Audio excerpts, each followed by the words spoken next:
We keep it 5, cozy. 6, 7, 8, go on.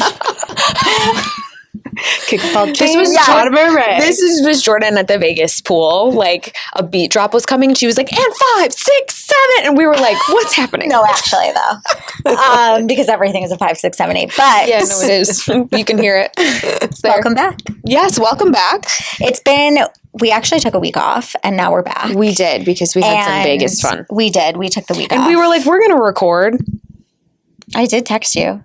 Yeah, but there was no way. It wasn't going to happen, but I had a shit. We'll get into it like next week when we do the debrief. But Yeah. I had a shit show travel day, so it just was not going to happen for us. did. But we'll get to that later. Yeah, that's a topic. Today, we've got Ali Rose on the podcast, and I'm so excited. I feel like that's a funny story because I reached out to you to like be an influencer for the company I work for, and now like to have you here feels very full circle. But Yes. I am so excited to have you on. Content creator, marketing, professional marketing like dominator, entrepreneur, businesswoman. Yeah, you've kind of done a lot in the I've boss done a field. lot. Yeah, And yeah, also yeah. Too like much. lived No such thing. a very like interesting life already. Yeah. You know? I feel like I've lived a lifetime. You're like, short, I'm like, fucking exhausted. 35. I'm like ready for my soft girl era. Yeah. I say that, but it's I not feel When gonna you've happen. got it in you, though, like you can want the soft girl era, but it just doesn't come.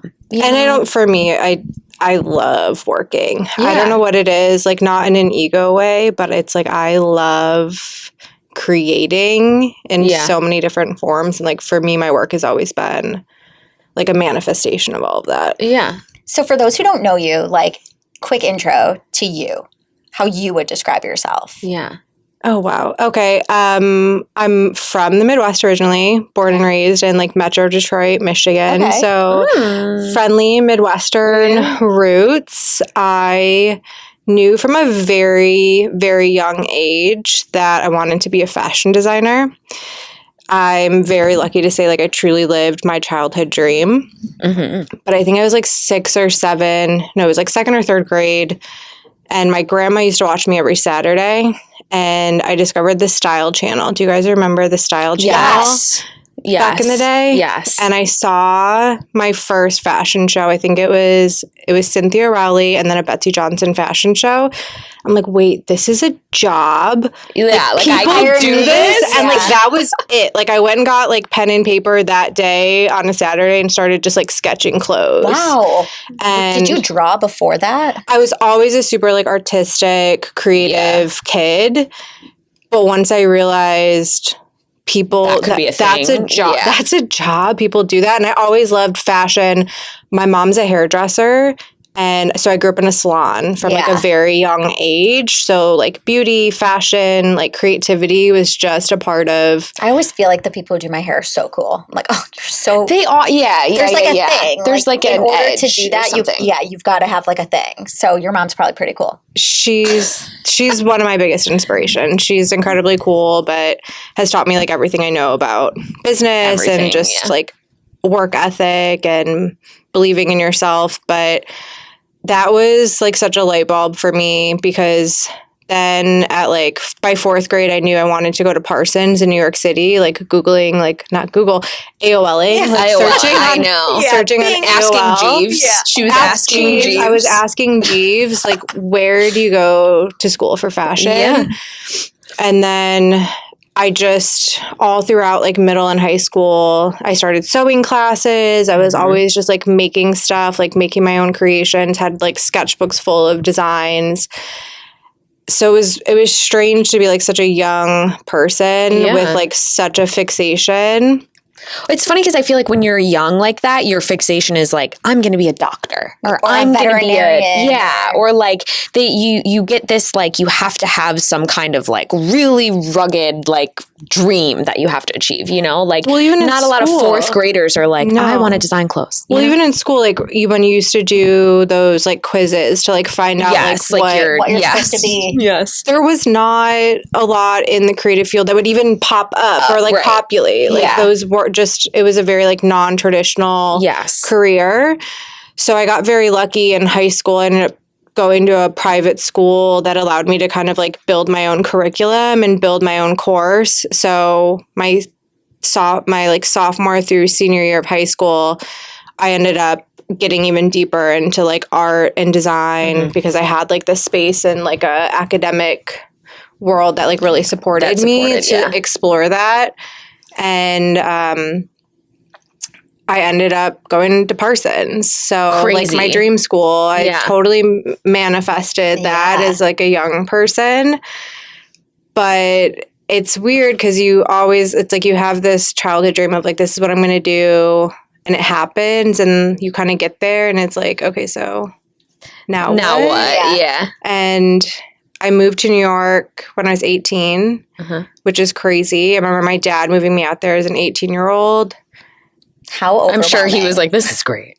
I'm like, how does I just thank you, but also that was a really bad idea. Dad. What were you thinking? Yeah. Kind of thing. So moved to New York at 18 and it just unlocked a whole new world and like life for me.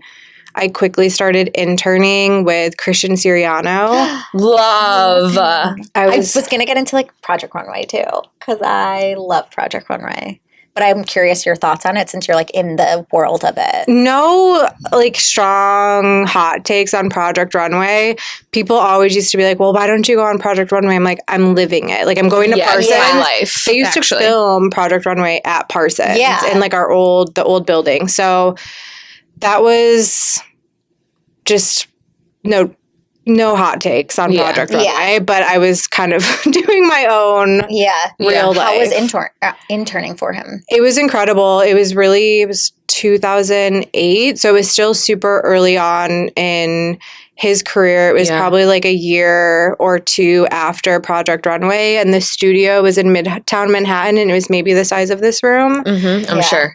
There was like one industrial sewing machine, like one or two other like full-time employees, and the rest were like interns. But I was 18 years old. I'd never used an industrial sewing machine at that point. And it was such an incredible experience because the team was so small. I learned more there in probably the year that I was interning than I did in like the 4 to 6 years that I was at Parsons. From like pattern making, I would do like a lot of hand embroidery and like hand stitching on the garments that we would be doing for like celebrity clientele. And that's so crazy. Christian was just like such a gem and would bring me to even buyers meetings with him and just opened up a lot of doors. Which is so cool to see that like that translate too, because like you see a lot of these people who like get really big and who just like whatever, but it seems like he like mentored in a way too. Right after working for him, I'm sure you had like other internships and stuff like that. But like, did that inspire you after to be like, okay, now I kind of know which direction I want to go to and to start to build your own thing? So it's interesting because I think what was most inspiring outside of actually getting to make like beautiful, fun, runway clothes and clothes for the red carpet was seeing him build his business. Firsthand. That was really such a gift as like such a young creative. Because if I was interning at, larger like Ralph Lauren, you're not going to get that grit, that grind, that like up close and personal of like the business side. And it was such an early stage of his business. It was like a startup. So that was really eye-opening to me, and just seeing what it took and like the grit and the determination it took to like build a business and to build a brand. So that was like a very early like seed that was just like planted. Did that like inspire you, or were you like, holy shit? No, I freaking loved it. I would have, like, if I could have. And I was young and I was a party girl when I was 18 and 19. So I look back. In New York City? Oh, yeah. Like I used to host tables and pop bottles. I was like a promoter. It was the best of times and it was the worst of times. But I was a really probably bad intern a lot of days and like hungover and like look back and I'm just so humiliated and embarrassed. Like I remember like fashion week parties. I'm like, I was the drunk intern. Yeah. But you live and you learn. Totally. For sure. And never did that again kind of thing. And you were 18, 19. Yeah, like totally. It is what it is. We all did it. Yeah, for sure. But I mean, yeah, it opened a lot of doors in New York. Oh, yeah, I'm sure. Big time. And I think it's really incredible to get a front row seat to watch somebody build that big of, you don't get that. And especially as somebody who, whether or not you know it, has interest in, like you could have at that point not had any clue that you were ever going to do your own thing. But it's like to be able to like be that sponge and take all of that in is so rare. Like not a lot of people get that front row experience for building and something. That's when I feel like for any young person in like a creative field, like I teach now at Parsons, which is crazy because another long story, like I failed 2 full semesters at Parsons that I like had to redo because I was dealing with health issues. And I remember having professors tell me like, you need to do something else with your life. Like, you're not going to make it in the fashion world. And then I was like, middle finger to all of you. No, I'm not giving up. And I, like, want to prove you all wrong. But I totally lost my train of thought. Because I was in my mind, I'm thinking about, like, okay, here's my response, which is, like, one of the things where you're like, okay, they're talking, but you're already thinking about the response back. But I was like, there's 2 ways, 2 questions I want to kind of hit here is like your experience there and then throughout New York. How do you think that pivoted to where you are now? Yeah. So I remember what I was going to say. The biggest advice I can like give for like young people is, especially if you're a creative, just like live where your community is, like live where like the art and culture and your industry is. Because New York, that's what's so fascinating. Someone that I work with now, like the chief product officer at the company I'm at, his daughter's in New York and she's going to Parsons, and was chatting with him the other day and it just reminded me so much. But there are opportunities and like, what is it, butterfly effect? Of people you'll meet and experiences. People love butterfly effect right now. It's crazy. Hot take. That's how it is though in New York, or you'll meet one person, like you'll be a nanny for a family and that person then introduces you to so-and-so, like the smallest things that doesn't happen everywhere. I mean, it does, but I feel like in New York or bigger cities, it happens at such like a quicker scale. Pace, yeah. Like I got into styling. I was going to fashion school. I got into styling because one of my friends was a photographer.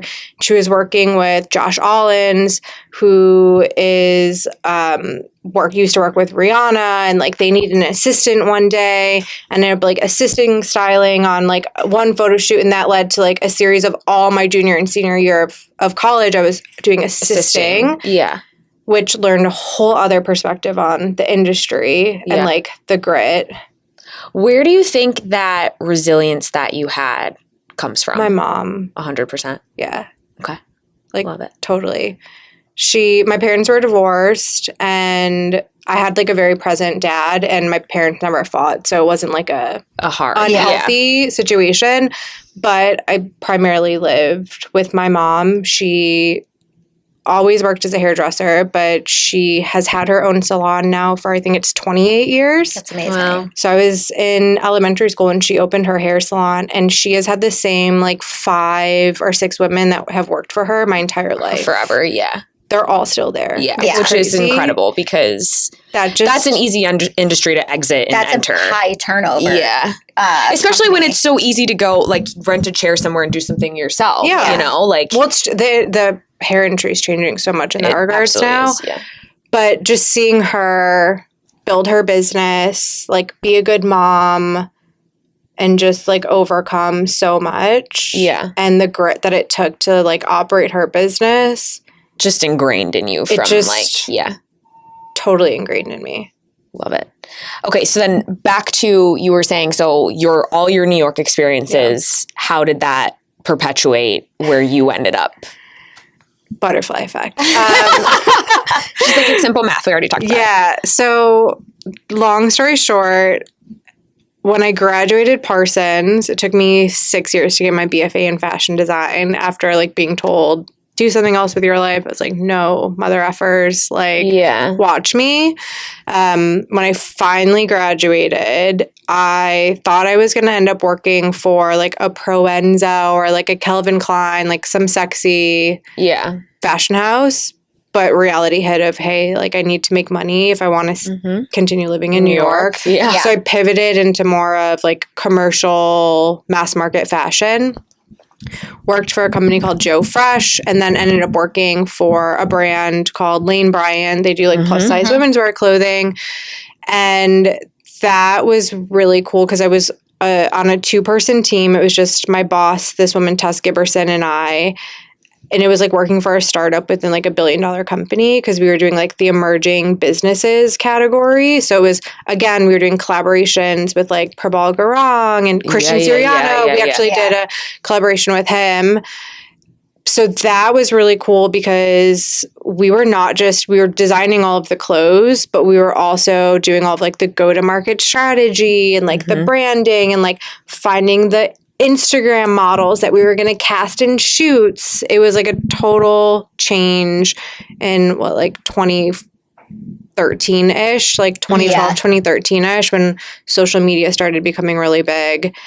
And I loved that job so much, especially working for Lane Bryant, because although it's mass market, it felt super meaningful. Yeah. Because that brand was very involved in like changing the way that women's bodies are seen 100%. In media and advertising, like especially at that time too.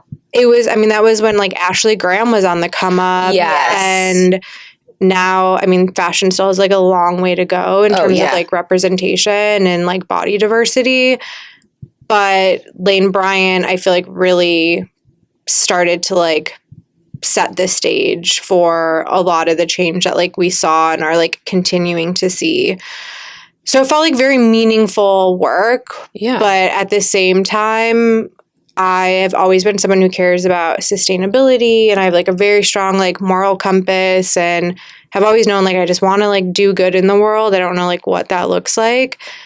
But the like veil was torn away for me in terms of like the fashion industry, especially working in mass market. It's like one thing to be working with like, you know, interning with a Christian Siriano and making like a one-off like beautiful gown and, you know, small production runs of things to, okay, now we're producing like tens of thousands, hundreds of thousands of units for like $1 billion company. And I started just realizing like this business model does not make sense. This is so unsustainable. I felt like I was just making more stuff that people didn't need. And I became very resentful of my job. And you also then learn in these mass market companies, you're not doing a lot of designing. You're doing a lot of curating. Sure. So that was also, I'm not going to say copying, but doing a lot of. Yeah. Sure. Yeah. I used to work for Jessica Simpson's clothing brand, and it was like the exact same. And then Robert Rodriguez was coming in to do like a high-end denim, and they were like, you'll work on, I was on the sales side, but they're like, you'll work on that. And I just remember being like, but this like, it's looks exactly like something else that you're looking at, but just like now at a lower level or whatever. And then I remember I like messed up and I added an extra 0 to this top. Like instead of 2,000, it was like 20,000. I was like, oh fuck, like I just fucked up. And I remember getting screamed at. Like I was crying, whatever.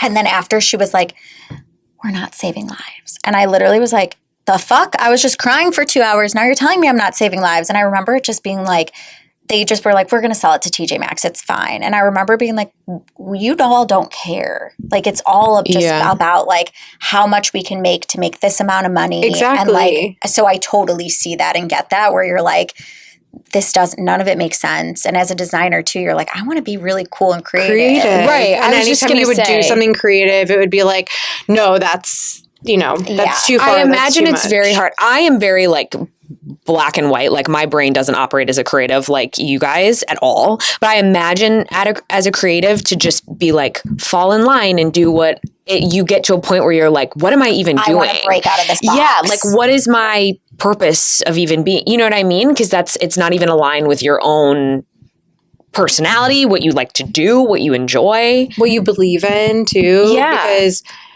it was interesting at that time. They brought on quite a few of my friends and like fellow graduates of Parsons.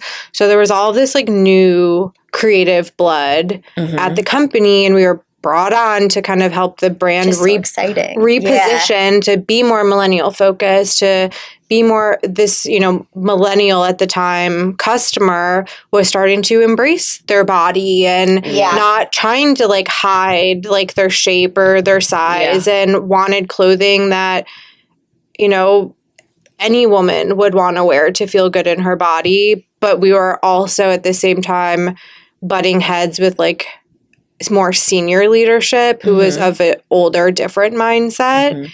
So we were bringing all these like cool, like fresh ideas that we knew were going to resonate with the customer. And it was like, don't do that. Don't like, no. And then, okay, we're going to do the same top again with a different sleeve or like a different print. Like small different change, but it's still the same. And to even work in that environment, to have that drive to like do design and creativity, like you have to have a hunger for it. So now you have a bunch of people that are like hungry to be there, hungry to excel in their skills. And you're just like, do none of that though. Like it's a very interesting concept. What we were like brought on to do was then like stifled at the same time. So it's like, then you might as well have hired Joanne from. So how do you say to yourself, this is not what I want to do? Yeah. Where do you, like, especially being in New York, you're like, I need some job. I can't just like, although I did this where I was like, fuck this, I'm leaving. I don't care if I don't have a job. Yeah. But then you're literally like, how I'm not making any money and my apartment costs an arm and a leg. So what am I supposed to do? I took a trip. Always the answer. Eat, pray, love. I went to India. I literally did the whole eat, love, pray thing. I've always felt like very called to India. I like didn't know why or for what reason, but I went for 6 weeks by myself in was it 2014-ish? And I ended up spending a lot of that time volunteering with an NGO in Hyderabad, which is more like southern India. And they were a super small organization. They were retraining women in domestically abusive relationships with sewing skills so they could have a form of financial independence. Amazing. Which, so amazing. Yeah. And they were making a lot of like blankets and like home accessories that then were being exported to like Anthropology and the US market. Yeah. But just spending, it was like a week or two that I spent with them, I was like, this is the kind of work that I want to be doing, like using fashion for good, making impact in people's lives. So I flew back from India to Michigan, which is where I'm from, to be with family during Christmas. Like it was like November, December, I was in India. And I literally flew back on Christmas Day to Michigan from India. Like the entire 16-hour plane ride, figuring out how I was going to like break it to my family. Like I'm leaving New York, I'm leaving my corporate fashion job, and I'm like moving to India. Yeah. That was like the entire 16 hours. I was just like, how am I going to phrase this? How am I going to phrase this? Because my mom was already so freaked out that I was like going alone for 6 weeks. Were you freaked out about going alone at all? No. No, you were like, get me the fuck out of here. Now at this stage in my life, yes. I had such a like boldness in my teens and 20s. I don't know what happened. I like don't have that. I was just unafraid, unanxious about everything. Yeah. Now I'm like a nervous like wreck about like safety. I also was like that though. I didn't as 18 or to 24.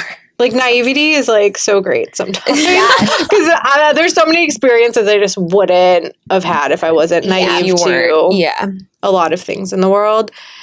But I get back to Michigan and it was the height of the Flint water crisis. I'm sure you guys probably heard me talk about this. It was the height of the Flint water crisis. And I just come off this trip where I was doing volunteer work. So I found out about the Flint water crisis. It was all over the news. It was when like state and federal aid was starting to be deployed to Flint. It was like it was like a emergency. Mm-hmm. And I started volunteering with the American Red Cross. And so I was home for a week or two for the holiday. And I was just driving back and forth to Flint every day, like buying at like Sam's Club or like Costco, cases of bottled water. I would fill up. It was like I was borrowing my mom's like Jeep Cherokee, like filling it up and driving up to Flint, which was like an hour away from where I lived.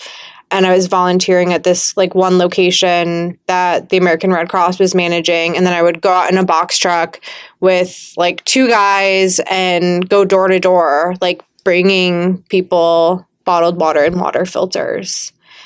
And I fell in love with Flint. Like, I don't know how to explain it. It was just like a totally like spiritual experience for me where I was like, I remember going back home one day. I was staying with my mom and I walked into her office. I'm like, I'm meant to live in Flint. Like, I'm supposed to like move to Flint and do something. She's like, okay. Like, sure. Yeah, okay. Like 2 weeks ago you were in India. Now you want to be like, in. She's okay, like, Allie. It's like, a phase, Allie. Yeah. Just being a great mom and listening. But I left and went back to my life in New York and my corporate job. And every single day, all I was doing was thinking about Flint. And I started thinking about like not only was there a water crisis, like a man-made water crisis, but also it was the first time I'd ever thought about like plastic waste. Yeah. And this was 2014, 2015. It's like I was every day delivering like a box truck of water. Yeah. Yeah. And because people needed it. Yeah. Like this is a reason to be using plastic. Yeah. But there's just the visualization of like seeing it like stuck with me. I'm like, okay, what are they going to be doing with all of this plastic? Because you'd see like garbage bags full at the end of driveways. There was no system set up to then manage the increase of waste that was being generated in the community. And it was just one of those situations where I had a crazy idea. Like, I've always been a creative. I have always been an entrepreneur. Mm-hmm. I have 1,000,001 ideas like every day. Every day, I'm sure. But it was one that just like stuck with me. And I became like obsessive about it again. And I wrote down like on a piece of paper, like a Post-it note, a business plan. Mm-hmm. It didn't have anything to do with the product, but it was like, upcycle plastic from Flint, like create jobs, like give back. It was just, more like goals of impact. And then I ended up pursuing it. I remember like the first friend I told, this woman, Tatiana, that I actually like used to go to church with. And I was like, I have this idea. I'm like, I see you every week. I'm like, I want you to ask me about it every week and what progress I've made towards figuring out what I'm going to do. And she would every week. Love that. I do love that. Like hold me accountable. Yeah. Yeah. Was your mom like, okay? Or was she like, once you told her a little bit like, all right, I think everyone for a long time was still like, okay, Allie, like, sure. Yeah. But what I started doing was I was going back and forth. I still had no idea. Like, I had this idea, like I was going to do something. I took steps to like put it in writing, to tell someone to like help hold me accountable. And then I started just traveling back and forth a little bit more, even just like for long weekends, back to Michigan and going up to Flint and starting to build like real community with people there. Because I'm not naive to the fact that like I'm a white woman. This is a predominantly Black community. I'm not going to come in and be like, this is what needs to be done. Yeah. My intention was, how can I be of service? How can I use like the skill set that I have as a designer to be of service in some way? And so I went through kind of a discovery process of just building relationships there, talking to people, hearing their stories, asking people, what do you need? What does Flint need? And like the resounding theme from everyone I spoke to was Flint needs jobs. Yeah.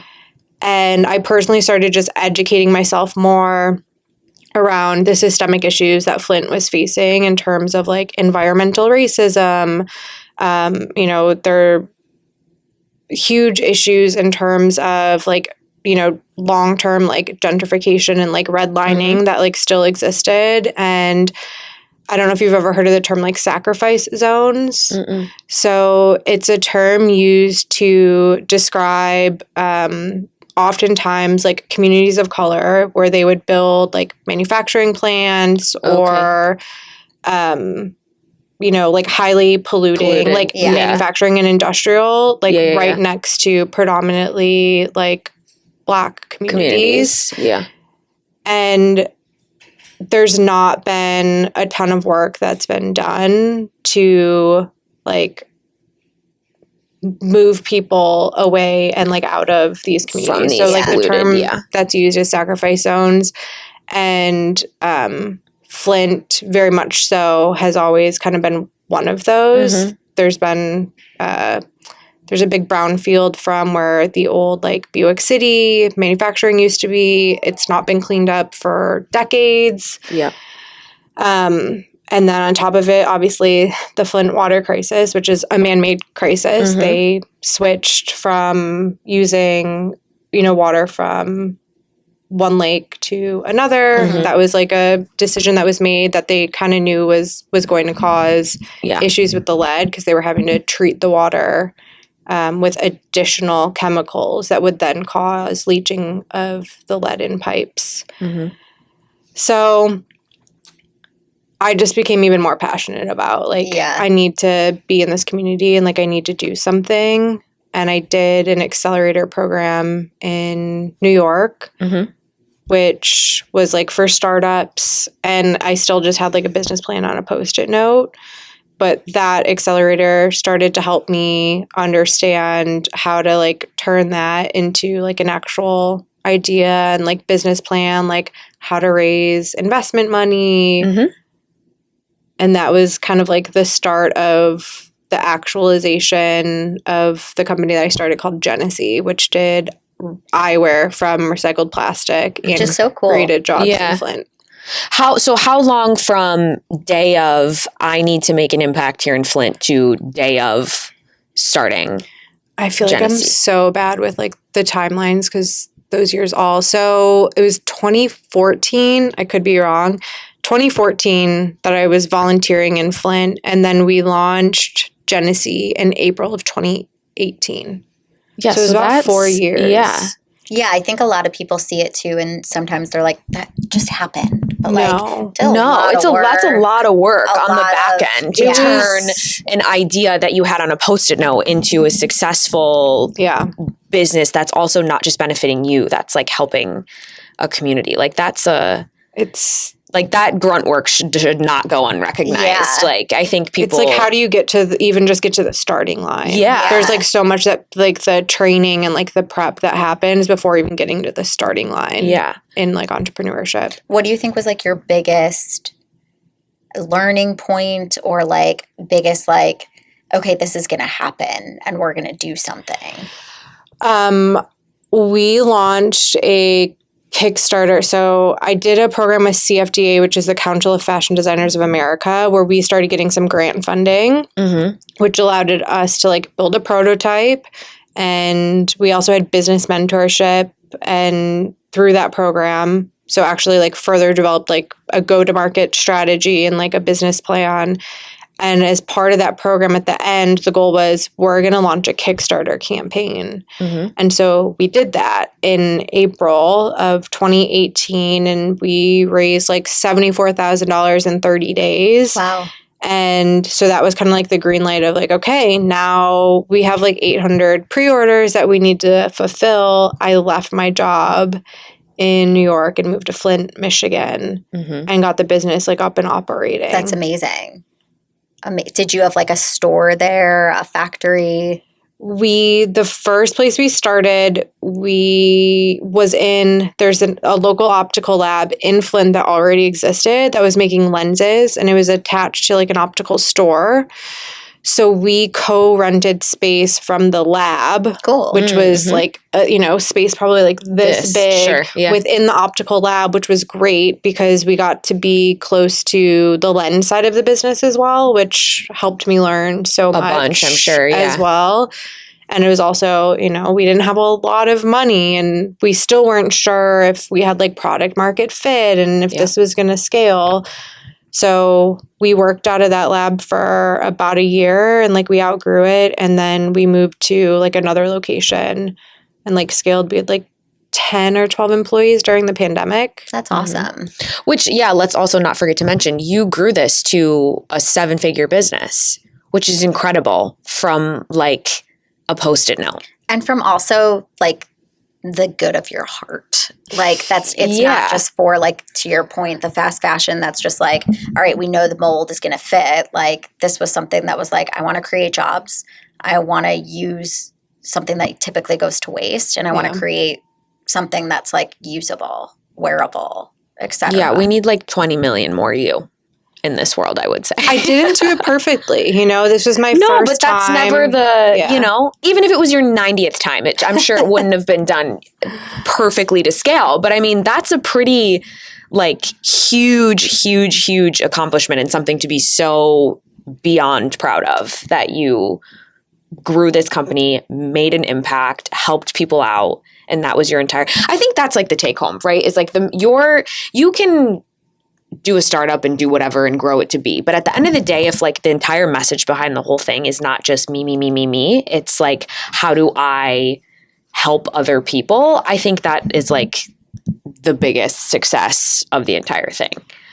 It's a balance. The hard part, like we did raise money from investors as well. Yeah. Which, if you raise even from like angels or like VC, there's different expectations of like growth and pressure that comes along with that, where in a lot of instances, like you do have to sacrifice some of the more like philanthropic and like do good. There's this tension between making impact and like capitalism. And that's something that I honestly just like wasn't prepared for going into it, because I went in with a very idealized thesis of, B Corp principles, that you can build a business that does good and can scale and make money. Yeah. And to be honest, like my thesis was proved wrong. Sure. At least in like the current system. All this talk right now with like the tariffs and moving manufacturing back to the US, from my perspective, made in America doesn't work. Yeah. Like the current system is not set up for that to succeed. 100%. You mentioned earlier dealing with some health issues.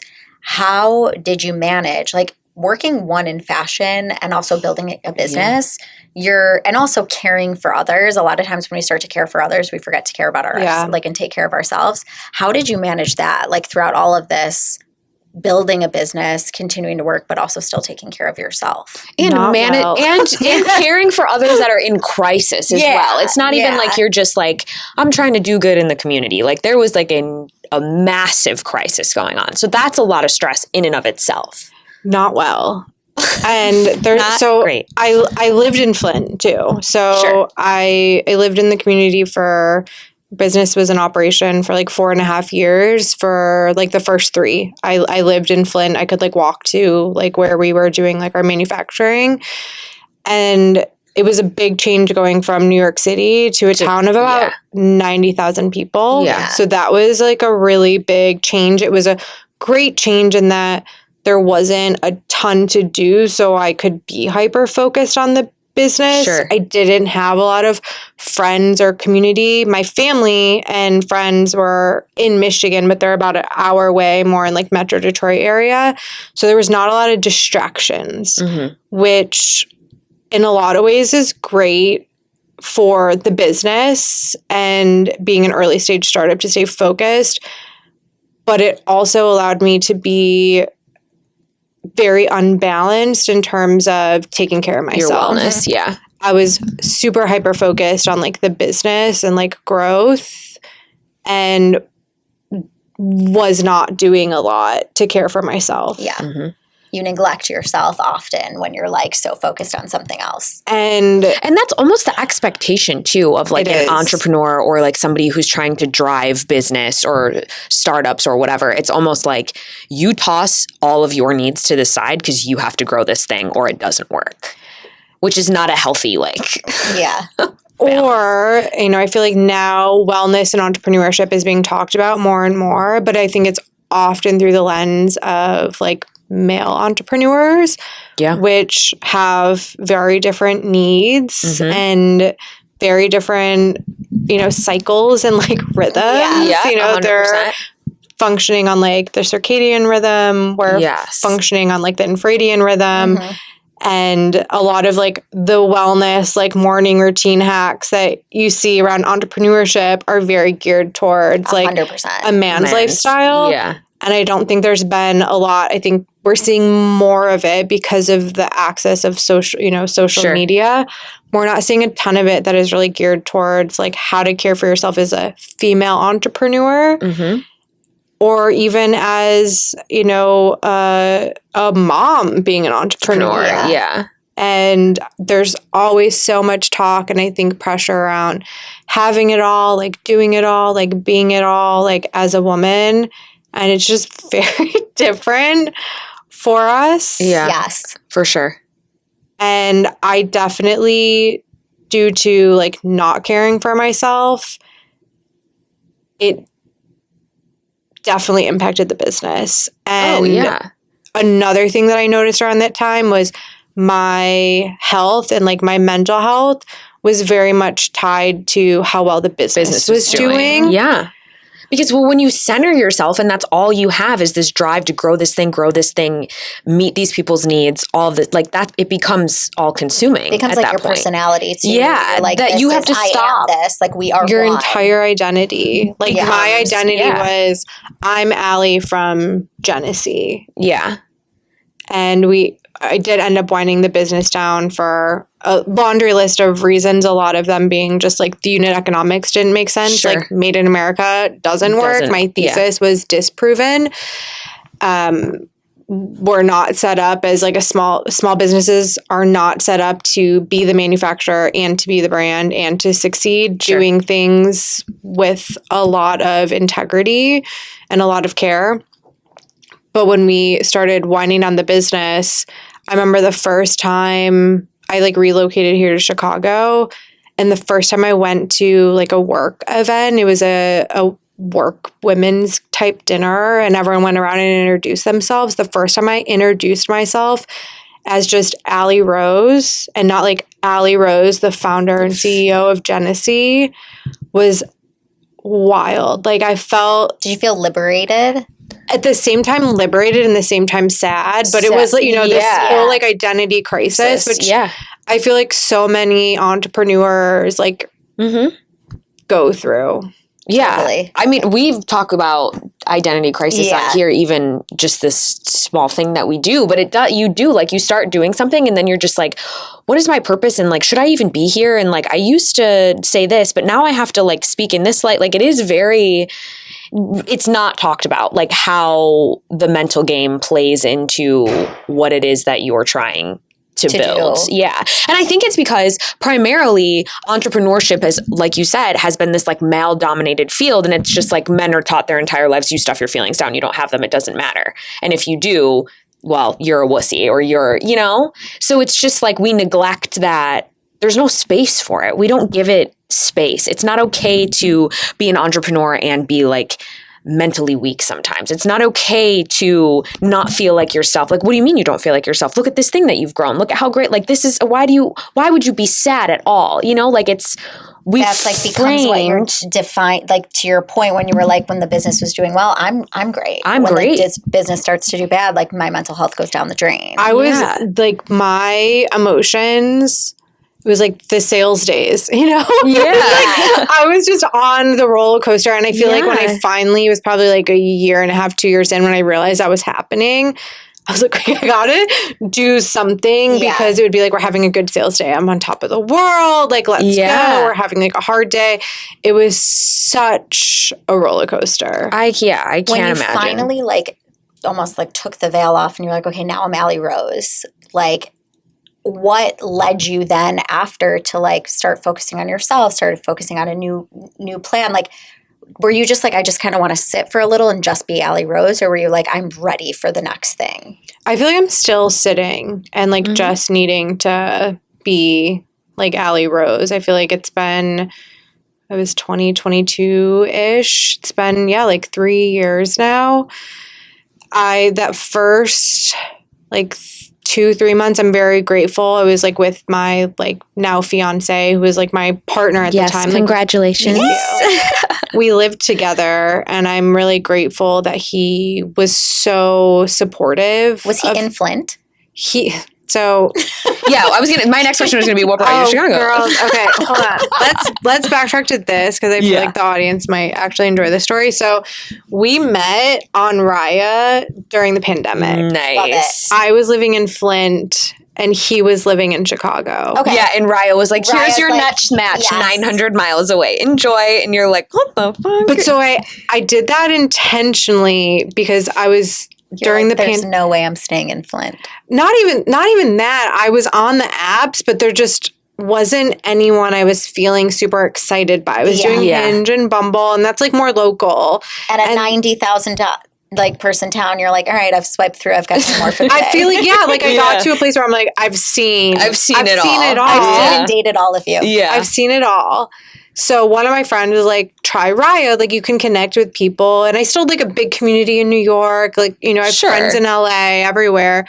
So she's like, try Raya. Like, you can connect with people everywhere. So I was like, cool. And that was a great experience for me. It like, really worked out. But I feel like Danny and I are one of the only success stories. Yeah, there's very few success stories. I think we're very lucky, but we met when he Did he come to Flint or did you come to Chicago? So the first time he drove all the way from, he drove? So we talked, we FaceTimed for like 2 or 3 months. When we first met, I was not necessarily interested in dating, but I was very interested in him as like a human and a friend. I had right before him also met someone on Raya who I was like, we weren't even like dating, but it was like the getting to know you phase. Yeah. Like very much like love bombed me and then ghosted me. Yeah. And been there. Sounds accurate. And so it was kind of, that had happened like a month or two before. So I was kind of just like over it. I'm like, but I was still interested in just like meeting people. Like Raya is interesting because you can, I feel like, just even meet like creatives and like industry people. Totally. So Danny and I had connected and we started FaceTiming, and it was just, I felt like instantly that he was like one of my best friends. Yeah. And I think because I went into it not expecting anything out of it, I was so myself. I was my like goofy, not trying to like impress, didn't bring the energy of like, desperation to the table. And so, the first time we then met in person, he drove from Chicago to Flint. What a guy. I know. That's what I tell like all the girls. I was like, girl, if he won't drive from Chicago to Flint for you. If he wanted to, he would. Yeah. Yes. I'm a firm believer. 100%. I know there's a lot of people that are like, well, I am a firm believer if he wanted to, he would. Same thing about like when people answer, I'm like, is he texting his friends? Is he calling? Yes, when people are like, people he's are bad busy with their phones. I get that. Like some of my best friends are bad with their phones, but like he can answer you if he knows you're waiting. Thomas didn't even know he had a cell phone until he met me, and now Thomas doesn't know how to use like Excel. He doesn't understand. Email. If he left his phone in a different state, he would be like, "Well, that's just that." And that man figured out how to talk to me. Yeah, you know what I mean? Like, I agree. If he wanted to, he would. So eventually, you heard it here first, ladies. Started dating, and then we're like, all right, I think I'm going to go to Chicago. No, so that was when I was still running the business. He started like slowly just spending more and more time in Flint. And this was like during pandemic days. I was still running the business. We didn't like shut down during the pandemic. Like things were growing for us. Yeah. So he would come stay in Flint for like a week or two and then ended up moving. It was like a year in. We both ended up moving to Detroit because I couldn't leave Michigan because my business was there. Sure.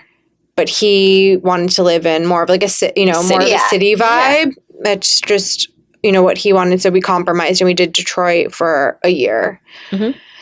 And that was like that year things were like not going well for, the business. We slowly kind of started.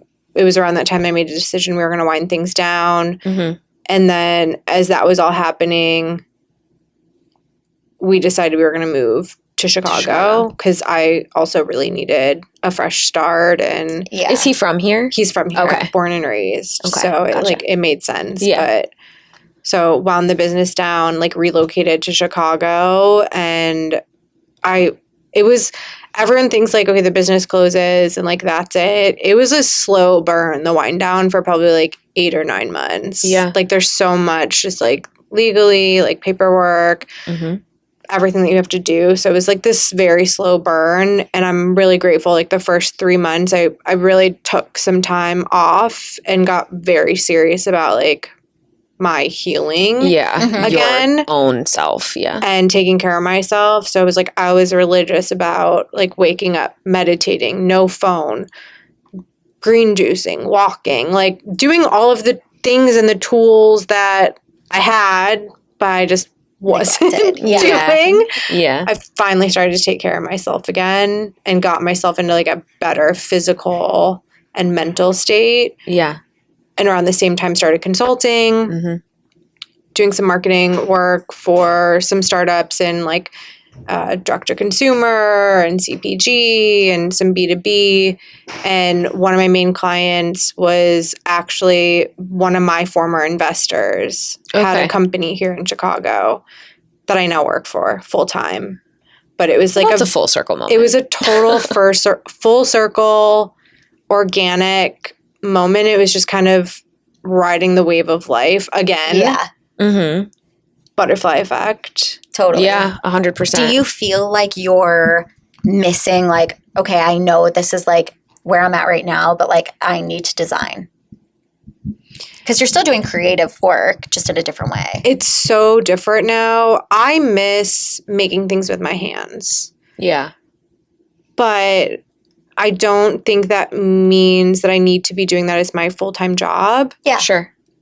It's a goal of mine this year. It has been since the beginning of the year, and I've not done anything about it. You got 7 months. Is to start making things with my hands again just for myself. Yeah. Like sewing again, like pattern making. Yeah. I need to like find the time and the space. I think there's so much pressure to always like turn your passion into your career. Into your thing. Yeah, 100%.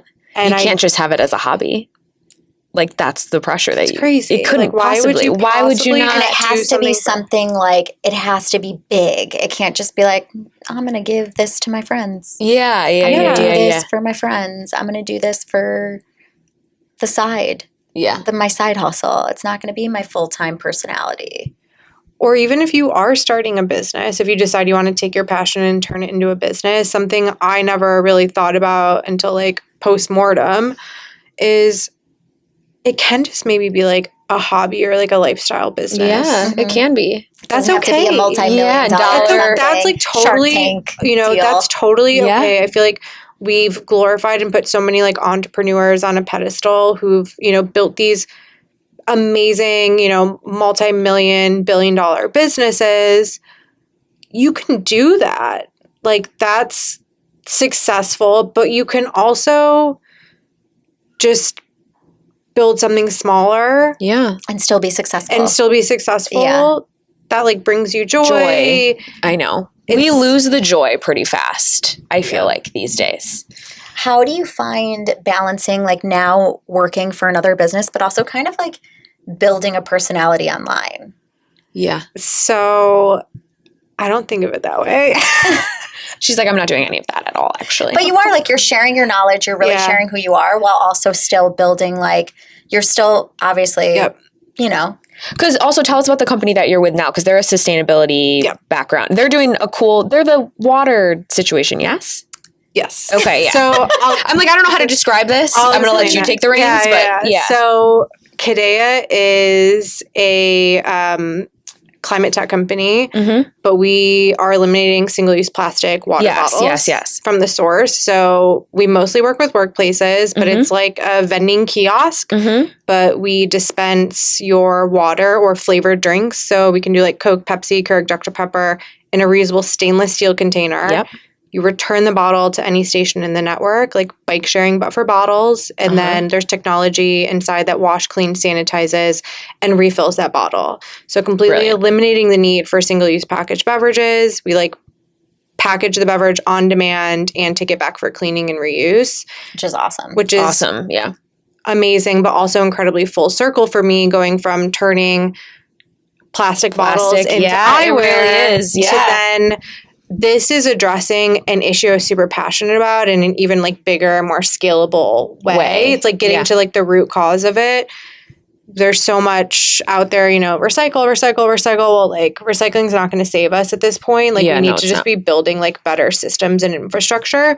So that's why I'm all in on Kadeya. And, you know, I took my time to figure out when I was ready to go back in-house.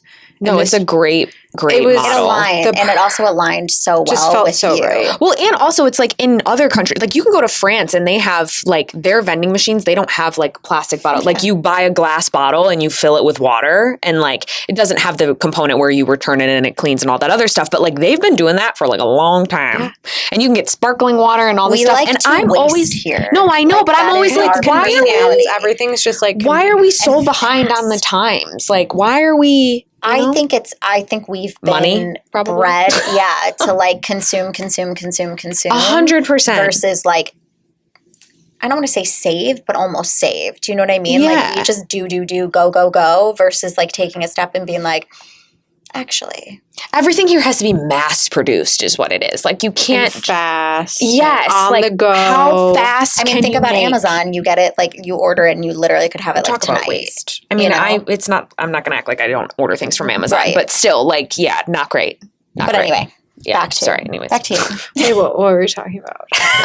Where did we go with this? I guess you now work and you share a lot. Okay, so sharing the balance between like building online, like because you also give like I love your little hot takes about like your like the Poppy thing. You know how the Poppy jumped off all those vending machines at influencers' houses and people were like going nuts about it, and you were like, actually, let me tell you like why I think like your little you know. So during my little time off after I closed the business and like those 3 months, I was doing all that self-care stuff, but I'm like, I need to start making something to feel productive. And my outlet became just starting to like create content. Yeah. It's not something that I took seriously then. It's not something I take incredibly like serious now. Sure.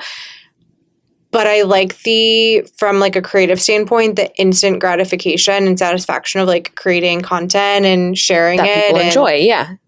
I, often, talk about like service-based businesses and health and wellness and working in marketing and CPG and beverage and all this stuff that I'm obsessing over every day and thinking about and just anyways, you're just finding putting ways it out there to share it online. But it's not been something I've been like super strategic about. And it was also, as a marketer, I felt like it has made me a better marketer by starting to like create content, like really focusing around like storytelling. That is one of like the main like forms of like marketing these days is like through content, especially like video content. And to learn how to do it myself, I feel like has really made me a better marketer in supporting clients and like supporting Kadeya and really thinking about like storytelling and brand building and how to tell a founder story. And I also teach a class at Parsons. So part of it has also been an exercise for me in how do I share a lot of the knowledge that I have through experiences and or just working in marketing and strategy that I've built, tactics I've tried, and how to like share that out. What's the class you teach? It's called How to Launch a Product Idea. Oh, love It's continuing education, online, asynchronous. Okay. I like pre-recorded it. So it's mostly like working professionals that'll take it. Yeah. And then I like more or less like moderate it every semester and like grade work. Yeah, but cool. it was like all original content that I got to author Very for the cool. course. Yeah. But that also happened right after I closed the business. So it was like a great outlet. It was a great outlet and way for me to like document what I wish I would have had when I was launching my business. Mm-hmm. Yeah. And now I get to kind of share that with entrepreneurs and product designers who are toying with the idea of like launching their own thing. Like, how do we get you from like, 0 to 1? Yeah. Yeah. Do you think you'll ever launch your own thing again?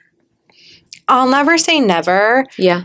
There's not an idea that I've had that I feel That's enough cooking. like conviction about. Sure. For me, that has been Kadeya, like the company that I work Sure, with. yeah. There's no better idea or product or solution that I believe needs to be out in the world than this. Than what you're doing, yeah. So, but who never say- knows? yeah. Who knows what the future holds? Truly.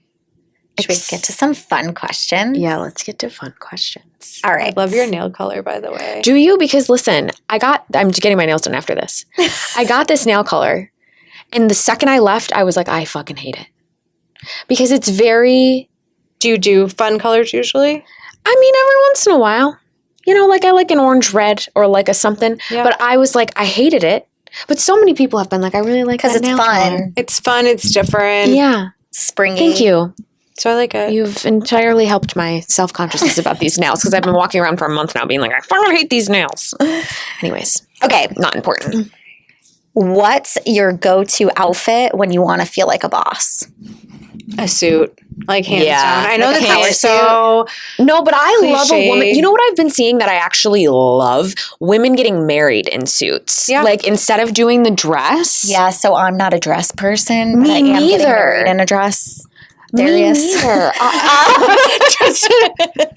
But no jump scare. No, but like my bridal shower, my welcome party, like both are suits. Well, one was I like love short that. and a shirt. I and a do jacket too. because Like I'm just not a dress. That's you. And Where's like a suit where you're like, I love this brand for suiting. my favorite suit I own is a suit by Ronnie Kobo. Okay. Mm-hmm. It is like a cropped twist top suit jacket. It's a very unconventional suit. Yeah, It shows like yeah. a little bit of belly and like a very Great, we cool love it. like Cool. wide-legged cargo pant. It's white. I bought it in Miami and wore it to like a work event I went to. Uh-huh. It's like very much my Miami like flower. Like I just feel so hot in that. Yes. Yeah. Love That's the way it. to do it. And I've worn it a bunch of times. I'm a big outfit repeater. I was just going to say, how do you feel about outfit repeating? Do do it. it. Especially Do if it. you love it. If you love it, if you feel, I think it's all about how an outfit or like a piece of clothing makes you feel. Yeah, 100%. Because then you're going to like exude that energy. Yeah. And I feel like a lot of times people aren't just going to like fixate on like what you're wearing, but it's going to be like the energy that Energy you you're have giving to like. off. Yeah. Everyone makes the fun of me. moment. I buy the same thing in different colors No. because I love it. And I'm like, well, I know I like it and I know I'm going to feel confident in it. So now I've got it in black, white, blue, purple. Like I got it in all the colors. Whatever makes you feel most yourself. Yeah. That's what I'm all about. Yes. It's not a dress, I'll tell you that. What's not for me either. Not for me. One thing you do for yourself every day. To this day. To this day, I walk in like some capacity, Mhm. whether that's outside, even if it's like a short. I was very regimented about doing longer walks for a while. I've not been so great about that, but I walk. I have a walk pad like under my standing gonna ask, desk yeah. too. I try to get outside and walk, but there's a lot of science behind the bilateral movement of walking for like stress, anxiety, trauma. Mm-hmm. If you've ever heard of like EMDR therapy. Yes, I've done EMDR. Or like like the bilateral beats. Uh-huh. Walking also stimulates The same. the same. Yeah. I bought like a little tray for the treadmill that's like upstairs in my building so that I could just like bring my computer, not like do any like Canva or anything, but like I can just like send some emails, I can whatever, but I've got like, I'm walking, I'm moving my body because like sometimes when you're sitting all day too, you're just like so rough. Yeah, I can't. Have you ever, speaking of, have you done EMDR? I have not. Oh, okay. I want a recommendation though. I was gonna, well, so I did it at home, but I like loved it. I'd love to hear about your experience. I have so many friends who have. I know I like have been wanting to do it forever. And there's like a bunch of different ways it can be done too. It's not like a textbook, whatever, but I found it very helpful. But it's funny because I have a lot of people know about it, but every time I'm like, what was your experience? They're like, I've never done it. And I'm like, man, I feel like it's getting popular, but yeah, we can chat. But anyways. Besides Kadeya, your favorite sustainable brand? Oh, wow. This is a really tough one. Isn't that sad? Yeah, no, it actually is. This is I try not to think like bucket brands as being like sustainable brands. Yeah. This is maybe gonna be a little goofy. eBay. No such thing. Okay. Oh. I love that. I love a hunt. I love a find. Are you into the So Real? do Or I. just I love about the real. I love Real? the. I'm a big like these pants are from the Real. Like Norma Kamali, like multiple like seasons ago. I love the Real eBay, but I love anything like vintage. I love like the hunt, the find. Do you have a favorite vintage store in Chicago? Not yet. Have you been to the pop-ups? It's what is it? Past Studies. Yes, I I've think. not, but I Yeah, follow them on social. Yeah. Are you a thrifter? I used to be, not so much like these days, but I do when I have the time. Love a good thrift. I just love a good thrift. I love a good hunt. Yeah. I've been thrifting since I was like 14 years old. Yeah. Oh, I bet. Same. I used to go and get like all my jewelry from thrift stores with my mom, and like we used to have like my mom collects salt and pepper shakers, so we used to like go and That's so fun. literally they're all in our kitchen. It's cute. Thoughts on Crocs? Do you think they're sustainable or do you think they're offensive? So I've got I have so many thoughts on Crocs. I have a great story around Crocs. So 18, 19-year-old Ali would have told you an absolute no on Crocs. Mm-hmm. My grandmother, who's now passed away, my grandma Therese, she was like the best. She came to my Parsons graduation. Okay, grandma. Where I was like a part of the like fashion show, like gala. Yeah. My grandma came to my graduation in Crocs and I about like lost it. You're like, Grandma, what the I literally like almost had a seizure. I was like, what? You have Crocs on? And then it was not, but like 6 months later, then Balenciaga sent Crocs down the runway. And I remember she was still alive. Like I sent her a screenshot. I was like, you're a pioneer. You're a pioneer. You're a pioneer. You Grandma. knew. You were ahead of the time. You were so, she's like, yep. Told you. But I remember when you were younger, how things that like family would do would just like mortify you. Yes, you would be like, I can't even be You're seen. embarrassing me. I just was like, Yeah. Of all places. No, they're like, talk about a brand just being like, yeah, we know you don't think we're cool, but watch us. And like the kids took on to it. Like I literally I was in Vegas this past week and we were in the mall and there's a mom in her plain Crocs and the kid in her Crocs with like all the different beads on it. Yeah. And I'm just like, you took something that nurses were wearing like in the hospitals, whatever, to just like, we're going to make this shit cool. I'm like, I have never owned a pair. But I haven't either. And you want to know what? It is big in the nurse community, but like the thought, and granted, I worked in the ICU for a long time, so it's different, but like the thought of someone's cooties seeping into my sock through that Croc, like I couldn't handle it. I couldn't handle it. I was like, the last thing I need is something. they have like the fully closed. They do now. More But like like the gardening shoes. people like would wear their whole, yeah, like, wow, that is. I'm like, I've seen enough cooties be coming out of any kind of orifice and I don't need it in my shoe. Yeah. No. I never got on the Croc. Yeah. Also, I feel like I was always like needed to be like, like quick to get somewhere. Yeah. I'm like, I need a backed shoe. yeah. Okay, if someone wanted to buy clothing somewhere. Yeah. Like, No, help me out. Help me out right now. I'm going to cut you off. Yeah, like where are we I'm shopping? so bad about I'm a horrible but consumer. you have such good style. You guys, like straight up, I'm a bad consumer. It's so funny. So many people ask me like fashion stuff now, and I'm like, I don't know. Like, you tell me. Like, you're like, where do I go? No, I feel like I can't shop anywhere. Like, I go to Zara and I'm like, these clothes were meant for 6 feet tall, stick thin girls, and I'm 5 feet tall and I have like chunky legs and you a butt. are super petite. I'm like so hard to. We were talking about this before, and I was like, I feel like you need to go like. She's like, did you check petite. Zara Kids? Like, yeah, I feel like J. Crew petite would be. I know she said that. I used to. I know.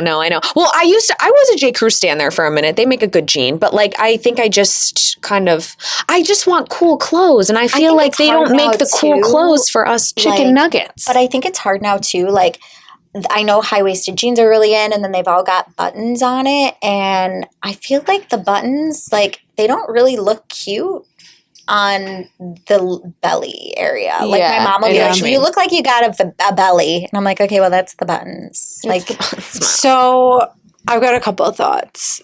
The last couple of times I've purchased anything, it has been the real. The real. Yeah, I know. But you got to really love a hunt. I do. But I also, so anytime I'll see something that I like that's like newer-ish, I'll scour the internet for like the secondhand version of it. Because I feel like people will like buy things immediately. They'll wear it once and they'll like quickly flip it and resell it. Yeah. So I always kind of do that little like search first. And then I would say too, like anything you buy, like being petite, like just be best friends with like a good tailor. I know. I have one here. It's just I'm sick of. It's unfair. Let me think of like some good petite brands and I'll send them to you. Let me know. I'll do some like research of like who are some good petite brands. Because these legs. But I mean, that's I think the most important thing is like you mentioned like high-waisted jeans. I think we're too fixated on trends. 100%. And we've really lost a lot of just like personal style and like individuality. Yes. And dressing for when you look dress around, for your dress body. for you. Like, you look around, I'm like, oh my God, everybody looks the same. That's what I said. We were just talking about this, like, and I know you love Aritzia. But it's like Aritzia. if you go out on a Saturday night and you look around, you're like, everybody here looks the exact same. I hate It's really that. bad in Chicago. I will be It's really honest. bad. When you we have walk no down the sense of like street, eclectic style here at all. The two girls are wearing the same thing, and you're just like, oh my God, they're wearing the same thing. But I like in New York, it's so all over the place. Yeah, You've got like, a million different personalities. You've got people wearing celebrated all the to things. be an individual. To be what you want. Here, it's like fall in line. Yeah. I think it's almost like, and I don't know if this is true, but it's like you're dressing to, and I think this is what you both said, like dress for yourself, but like you're dressing to please other people. Like it's almost like I don't want to offend them by what I'm wearing. It's like, no, be yourself. Or want to be accepted. Yes. I mean, I've worn stuff, I mean, not anymore, but in my past, like I've been so uncomfortable in an outfit before, but I've just worn it because that's like what my friends wear or like that was what the vibe was, you know? We have to stop. That's terrible that we've done that. Truly. Come on, Chicago. No, I know. Here we are changing it. Even I feel like there's a lot of like luxury vintage and like vintage kind of trending in Chicago right now, but it's really wild. And I mean, this is just what social media has done. It's like homogenized so much, but it's like even the trends with like vintage like sourcing, you start seeing a lot of like the same too. Yeah. And it's like my only advice to people is like, what do you like? Like what truly makes you feel like yourself, like brings you joy? And if that is dressing like how everyone else is dressing, then do that. Yeah. I don't think there's I don't think there's anything wrong with it. I think it's more of like the psychology of like, well, why are you doing that? Is it to be accepted or fit in? Or if you truly like what everyone else likes right now, then like, do it, like go for it. But I think it's having a sense of like self and like identity. Yeah. And having like the confidence to just wear what you want. Wear your pantsuit for your bridal event. Yeah. Because that's what makes you feel like yourself. Yeah. 100%. 150%, yes. What's one piece of advice you would leave to people that are looking to start a business? I know there's probably, you're like, I have a whole lecture. So one piece of advice. Yeah. Really ask yourself what your why is and like what's the end game for you. Mm-hmm.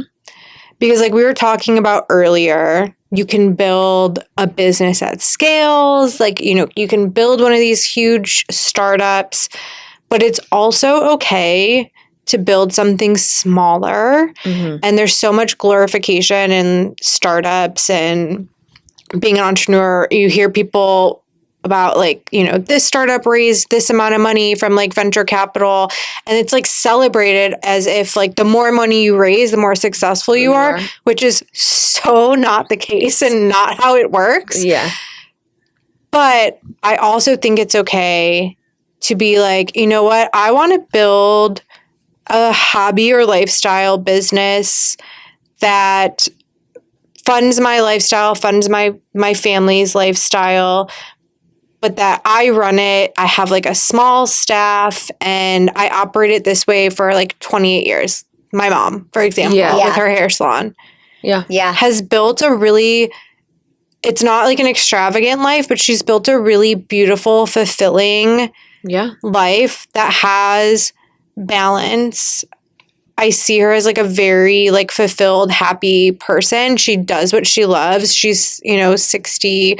I keep saying she's 66. She corrected me the other day. She's like, I'm 68. I'm like, in my head, you're 66. Just going forward. Forever. Yeah. Forever. You haven't aged frozen, a day since. You've frozen. Yeah. But she's 66. She still works behind a chair and she loves what she does. Yeah. To me, that is success. Agreed. Yeah, without question. So what is your, like, why are you doing this? What's your why? What's the lifestyle that you want to live? And really start there and make sure you're building something that is sustainable for your physical health, your mental health, that you're like making time to still take care of yourself. Because it's just my personal opinion. I don't think any amount of like success is worth like not taking care of yourself. Agreed. Yeah. And like sacrificing like everything, your complete like body and well-being.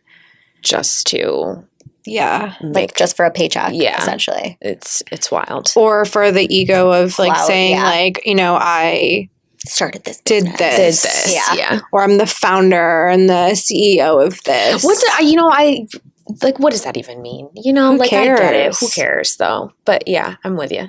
But I think there's a lot of people like myself personally, I just love to build. I feel like entrepreneurship is a bit like a disease.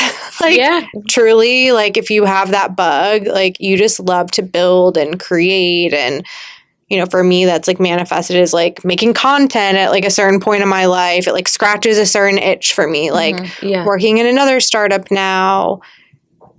But just focus on what really makes you happy and makes you feel fulfilled. And like, who cares about like the title and the accolades and life is short. Yeah. Focus on the stuff that matters. For sure. Where, for real. Where can people find you on the internet? Like not your home. Please give us your address, your social security number, your cell phone, and access to all of your bank accounts. I'm on all the platforms. It's just Ali Rose Van. Okay. And DM me. I'm like always here to talk about stuff. If you're like all wanting to start a business or just shoot the shit around like health and wellness. Yeah. 100%. I feel like we got a whole second podcast that we have to do around health and wellness. I know. It really is its own. It's its own beast. It's for such sure. a beast. Anything big coming up? Honestly, nothing super major. Kadeya, the company that I work with now, we're getting ready to launch something. I need to be a little tight-lipped about it. Yeah.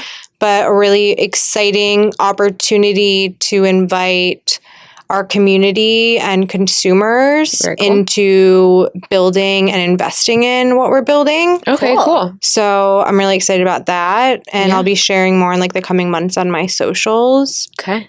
So I'll check in. Ooh.